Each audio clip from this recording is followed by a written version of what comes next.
વરસાદે વિરામ લીધો છે, છતાં ડભોઈના કેટલાક વિસ્તારોમાં વરસાદી પાણી ભરાઈ રહેતા લોકોને હાલાકી। ડભોઈના ભાતીજી નગર, જ્વાલા માતા મંદિર તેમજ નાંદોદી ભાગોળ પાછળના વિસ્તારમાં હજુ પણ ઘૂંટણસમા પાણી નિકાલની નગરપાલિકા તંત્ર દ્વારા કોઈ વ્યવસ્થા નહીં કરાતા વિસ્તારના રહીશોમાં રોષ જોવા મળી રહ્યો છે। જ્યારે કે રોજિંદા અવરજવર કરતા વિસ્તારના લોકો ધંધા રોજગાર અને શાળાએ જવા માટે વિસ્તારમાં ભરાયેલા પાણી બાધારૂપ પાણી સતત ભરાઈ રહેતું હોય રોગચાળાની દહેશત સેવાઈ રહી છે।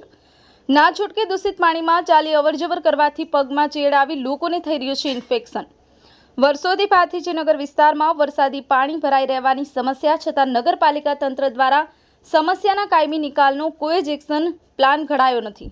વારંવારની રજૂઆત છતાં નગરપાલિકા તંત્ર આ બાબતે આંખ આડા કાન કરી રહ્યા હોવાનો વિસ્તારના લોકો આરોપ લગાવી રહ્યા છે। ત્યારે ચોમાસા પહેલા નગરપાલિકા દ્વારા પ્રી મોન્સૂન કામગીરી અંગે સવાલો ઉઠવા પામ્યા હતા। ત્યારે આ વિસ્તારમાં ગરીબ વસ્તી રહેતી હોય જેથી તેઓનું કોઈ સાંભળતું નથી। નગરપાલિકા વહીવટી તંત્ર ઉપર આક્ષેપ થઈ રહ્યા છે।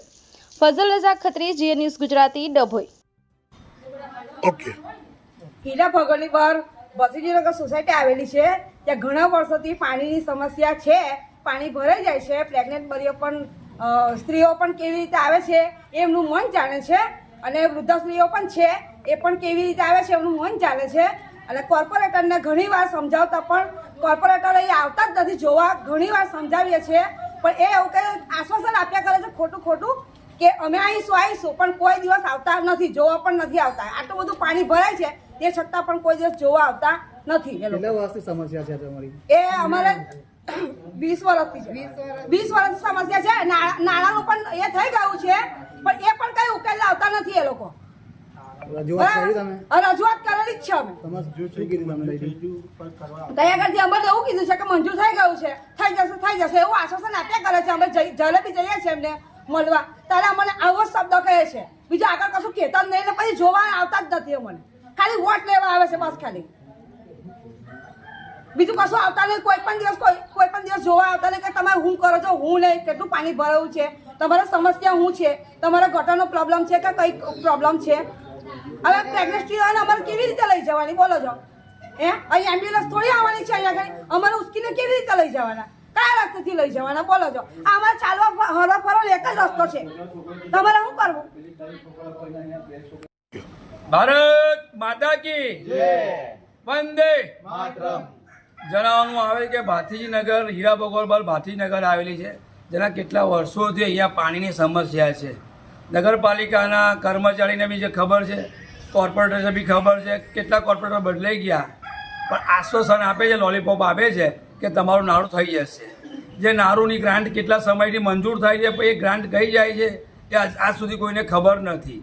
જે 3 કોર્પોરેટર બદલાઈ ગયા, 15 વર્ષ થયા, જે અમારે પાણીની સમસ્યા છે એ પાણી અમે એમને કીધું કે અમારે પાણી તો ભલે આવવાનું જ છે પણ તમે ચાલવા આવવાનો રસ્તો જે કરી આલો।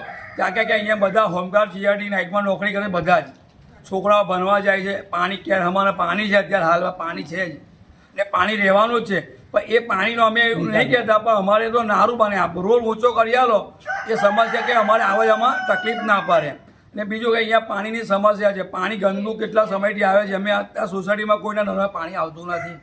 નળ અત્યારે વચ્ચે કનેક્શન કપાઈ નાખ્યું છે, ટેન્કર આવે છે, નગરપાલિકા ટેન્કર મોકલે છે, એમનો આભાર, એ પાણી બી ગંદુ આવે છે। તો અમારે પાણી પીવાનું જોઈએ, ક્યાં લેવા જવાનું? પાણી ખરાબ આવે છે, ગટરનો બી સમસ્યા છે। તો આનું નિરાકરણ વહેલી તકે નગરપાલિકા કરે એ જ અમારે આશા છે। અને જે અમારા રસ્તાનો જે પ્રોબ્લેમ છે, જે રોડ ઊંચો કરી આલે, નારું કરી આલે, એ તો થઈ જાય તો અમારું આ સમસ્યા દૂર થઈ જાય। પણ આવું કેટલા વર્ષોથી ચાલે છે કે તમારું સમસ્યા થઈ જશે પણ આજ સુધી થયું નહીં। ગ્રાન્ટ મૂકે છે પણ એ ગ્રાન્ટ ક્યાંય જાય છે ખબર પડતી નથી। એ રોડનું કે તમારું નારું બની જશે પણ આજ સુધી બન્યું નથી। છેલ્લા 15 વર્ષથી આ જ ચાલે છે પણ એક નગરપાલિકાની આંખ નહીં ઉઘડતી, કોર્પોરેટરની આંખ નહીં ઉઘડતી, ધારાસભ્યની બી રજૂઆત કરે છે પણ આ કંઈ થઈ નથી।